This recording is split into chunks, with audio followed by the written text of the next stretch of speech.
데오빌러여, 내가 먼저 쓴 글에는 물은 예수께서 행하시며 가르치시기를 시작하신부터 그가 택하신 사도들에게 성령으로 명하시고 승천하신 날까지 이를 기록하였노라. 그가 고난받으신 후에 또한 그들에게 확실한 많은 증거로 친히 살아계심을 나타내사 40일 동안 그들에게 보이시며 하나님 나라 일을 말씀하시니라. 사도와 함께 모이사 그들에게 분부하여 이르시되 예루살렘을 떠나지 말고 내게서 들은 바 아버지께서 약속하신 것을 기다리라. 요한은 물로 세례를 베풀었으나 너희는 몇 날이 못되어 성령으로 세례를 받으리라 하셨느니라. 그들이 모였을 때 예수께 여쭈어 이르되 주께서 이스라엘 나라를 회복하심이 이 때니까 하니 이르시되 때와 시기는 아버지께서 자기의 권한에 두셨으니 너희가 알 바 아니요 오직 성령이 너희에게 임하시면 너희가 권능을 받고 예루살렘과 온 유대와 사마리아와 땅끝까지 이르러 내 증인이 되리라 하시니라. 이 말씀을 마치시고 그들이 보는데 올려져 가시니 구름이 그를 가려 보이지 않게 하더라. 올라가실 때 제자들이 자세히 하늘을 쳐다보고 있는데 흰 옷 입은 두 사람이 그들 곁에 서서 이르되 갈릴리 사람들아 어찌하여 서서 하늘을 쳐다보느냐. 너희 가운데서 하늘로 올려지신 이 예수는 하늘로 가심을 본 그대로 오시리라 하였느니라. 할렐루야. 말씀으로 하루를 시작하시는 성도님들에게 하나님의 은혜와 평강이 가득하시기를 주님의 이름으로 축원합니다. 오늘은 누가가 전하는 사도들의 이야기라는 제목으로 사도행전 1장 1절에서 11절까지의 말씀을 함께 나누고자 합니다. 이 시간 우리에게 주시는 말씀을 듣고 묵상할 때 내 인생의 주인 되시며 내 삶의 목적과 이유 되신 예수 그리스도를 믿음으로 고백하며 나아가시는 저와 여러분 되시기를 축원합니다. 여러분, 오늘부터 우리는 사도행전 말씀을 묵상하게 되었는데요. 사도는 예수님을 만나고 따랐던 제자들이고 행전은 제자들이 살았던 삶의 기록, 그들의 이야기라고 말할 수 있지요. 좀 더 구체적으로는 예수님의 제자들은 과연 어떤 인생의 목표를 가지고 어떻게 세상을 살았는지, 그들은 그들 앞에 놓여진 선택에서 어떤 선택을 했으며 그들의 선택이 어떤 결과를 가져왔는지, 또 제자들을 만난 사람들의 인생은 어떻게 변화되었는지를 기록한 것이 사도행전입니다. 한편으로 우리 역시도 예수님을 고백하는 그리스도인이고 이 땅에서 제자의 삶을 살겠노라고 고백했으니 우리 역시도 사도행전을 써내려가고 있다고 볼 수 있겠죠. 그럼 여러분은 말씀을 받은 사도로서 예수님의 제자로서 어떤 행전을 써내려가고 있습니까? 구체적으로 여러분 인생의 목표가 사도들처럼 예수를 전하는 것이 맞습니까? 또 여러분 앞에 놓여진 선택과 갈등의 상황을 어떻게 헤쳐나가고 있습니까? 또 그런 여러분의 삶을 통해 여러분의 가정과 직장은 그리고 여러분이 속한 세상은 어떻게 변화되어 가고 있습니까? 그래서 예수님의 제자들처럼 초대교회 성도들처럼 목숨 바쳐 온 인생을 다 걸고 사도행전을 쓰고 계십니까? 그렇지 않고 혹시나 세상 행전, 죄인 행전을 써 내려가고 계시지는 않습니까? 만약에 아직도 어떤 행전을 써야 할지 몰라서 망설이고 계신다면 오늘부터 아침마다 나누는 사도행전 말씀을 묵상하고 큐티하시면서 초대교회 주님을 따르는 제자들의 삶이 어떠했는지, 그들이 그렇게 목숨 바쳐 순교하면서까지 지키고자 했던 신앙, 바울이 자신의 과거를 다 배설물로 여기고 그렇게 전하고자 했던 복음, 선교의 사명을 다시 한번 일깨우시기 바랍니다.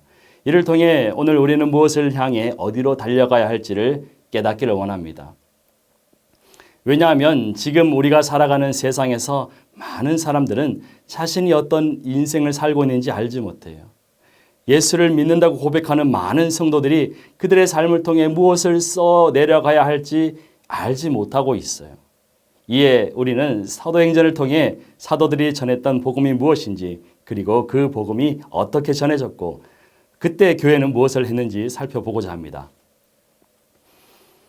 그럼 여러분은 사도행전 하면 어떤 사건과 이야기가 떠오르십니까? 가장 먼저는 오늘 본문 사도행전 1장에서 예수님이 제자들이 보는 앞에서 하늘로 올라가신 것과 이어서 예수님이 말씀하신 대로 제자들이 오순절 마가의 다락방에 모여 있을 때 그들에게 성령이 임하시고 그로 인해 방언이 터지고 천하 각국의 언어로 복음을 전한 사건입니다. 이어서 베드로가 성전 미문에 앉아 구걸하는 자를 일으켜 세운 이야기, 복음을 전하다가 감옥에 갇혔지만 천사의 도움으로 풀려난 이야기가 떠오릅니다. 사도행전에서 빠질 수 없는 이야기 중 하나는 스데반의 순교일 것입니다. 그리고 그 순교의 현장에 있었던 바울이 주를 만나서 회심하는 사건이 있죠. 이후 회심한 바울의 선교 여정이 사도행전의 후반부에 기록되어 있어요. 그럼 누가는 왜 그런 사건과 기적을 기록했을까요? 사도행전은 우리가 잘 아는 대로 의사였던 누가가 데오빌로 각하에게 보낸 글이죠. 오늘 본문 1절에 보면 데오빌로 각하에게 이미 한 차례 글을 써서 보냈다고 해요. 어떤 글이에요? 그렇죠. 누가복음이죠. 누가복음을 통해 예수님의 삶에 관한 이야기를 전해 주었어요. 다시 말해서 누가복음의 주인공이자 주제는 예수님이었어요. 그리고 이제 다시 한 번 더 보내는 사도행전 역시도 예수 그리스도가 주제임을 밝히고 있습니다.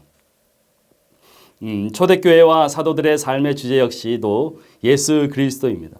따라서 예수님을 빼놓고서는 초대교회를 이야기할 수 없고 예수님을 빼놓고서는 사도들의 삶도 이야기할 수 없다는 겁니다.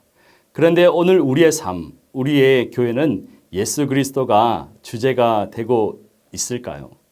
혹시나 세상의 문제, 세상의 이야기가 우리의 주제가 되고 있지는 않습니까?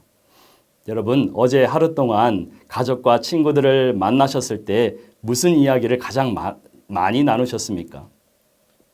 예수님이 나에게 우리 가정에 베풀어 주신 구원과 은혜에 관한 이야기를 나누셨을까요? 예수님의 사랑을 나도 오늘 하루 동안 실천해 보았노라고 그렇게 이야기하셨을까요?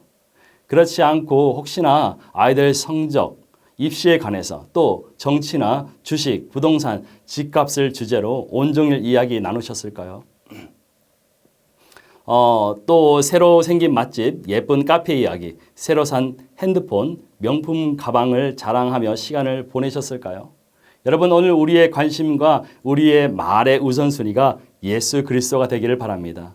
초대교회 성도, 사도들처럼 예수 그리스도가 우리 삶의 주제가 되기를 바랍니다. 이를 위해서 십자가에서 죽으시고 부활하신 주님을 깊이 만나고 주님과 친밀한 관계를 맺어야 할 것입니다. 더불어 사도들이 그러했던 것처럼 내가 만난 주님, 나를 구원하신 주님을 힘써 전해야 할 것입니다. 사도행전의 제자들은 그렇게 살았고 그렇게 했더니 세상이 변했어요. 사도행전은 오늘 우리에게도 그렇게 살라고 하는 겁니다. 그런데 여러분, 우리가 사도행전을 보면서 주의해야 할 것은 사도행전은 사도들이 행한 기적과 업적을 기록한 위인전이 아님을 꼭 기억해야 해요. 물론 베드로와 바울은 예수 그리스도의 이름으로 안진뱅이를 걷게 하고 죽은 자를 살리는 놀라운 기적을 보여주었어요. 그러나 누가가 진짜 하고 싶은 이야기는 우리의 인생이 그런 놀라운 기적을 경험하고 축복을 받는 것에서 그치는 것이 아니라 우리가 받은 십자가 사랑과 구원의 은혜, 천국의 소망을 우리의 삶을 통해 세상에 전하는 그런 삶이 되어야 한다는 거예요. 그래서 사도행전에 등장하는 사도들처럼 내 삶의 주인공은 내가 아니라 예수 그리스도가 되어야 하고 내가 전하고 내가 자랑할 것은 오직 예수 그리스도라는 겁니다.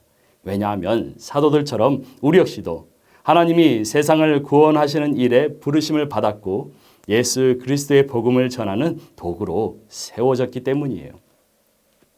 본문에서 사도들은 복음을 전하는 도구로서 예수님께 세 가지 사명을 받았어요. 첫째는 예루살렘을 떠나지 말고 약속하신 성령의 세례를 기다리는 것입니다. 세상에 나가 복음을 전하기 위해서는 자기 능력을 의지하지 않고 성령의 권능을 받아야 하기 때문입니다. 두 번째 사명은 성령의 능력으로 예수님의 증인이 되는 것입니다. 8절에서 예루살렘과 온 유대와 사마리아와 땅끝까지 주의 증인이 되라고 하셨어요. 복음은 인종과 문화와 지리적 장벽을 뛰어넘어 확장되어야 하고 이 사명을 저와 여러분에게 맡겨주셨다는 겁니다. 세 번째는 다시 오실 주님을 기다리고 예비하는 것입니다. 하나님 나라는 예수님이 다시 오심으로 완성되는 것이죠. 때가 되면 하늘에 올라가셨던 그 모습 그대로 우리 주 예수 그리스도께서 다시 오셔서 온 세상 우주 만물을 통치하실 것입니다. 그런데 주님을 기다린다는 것은 아무것도 하지 않고 하늘만 쳐다보고 기다린다는 것은 아니죠. 성령의 권능을 힘입어 온 세상에 나가 복음의 증인이 되어 최선을 다해 그 사역을 감당하는 것입니다. 이에 초대교회 성도들과 사도들이 그러했던 것처럼 오늘 우리에게 주신 사명대로 각자의 사도행전을 써내려 가실 때 내 힘이 아닌 성령의 권능으로 나를 자랑하는 삶이 아닌 예수를 증거하는 삶으로 다시 오실 주님을 기다리며 맡겨주신 사명을 잘 감당하시는 전주 안디옥 교회 성도님들 다 되시기를 축원합니다. 이 시간 말씀을 기억하며 함께 기도하기를 원합니다. 사도행전에 기록된 성도들과 사도들처럼 우리 삶 가운데 오직 예수 그리스도만 드러나고 복음을 전하는 삶이 되도록 인도하여 주시옵소서.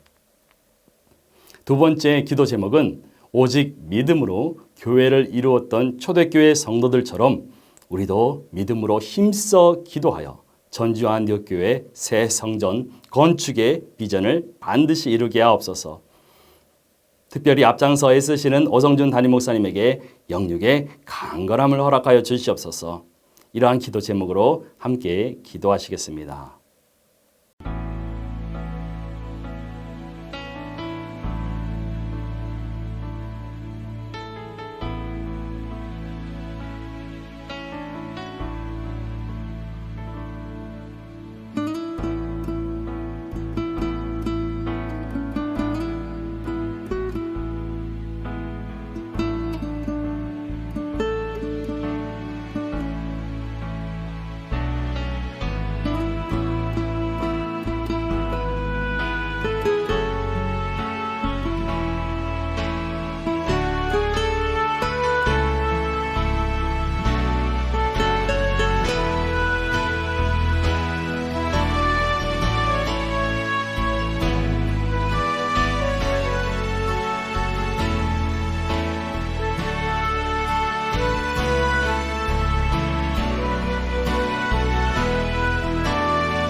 아멘.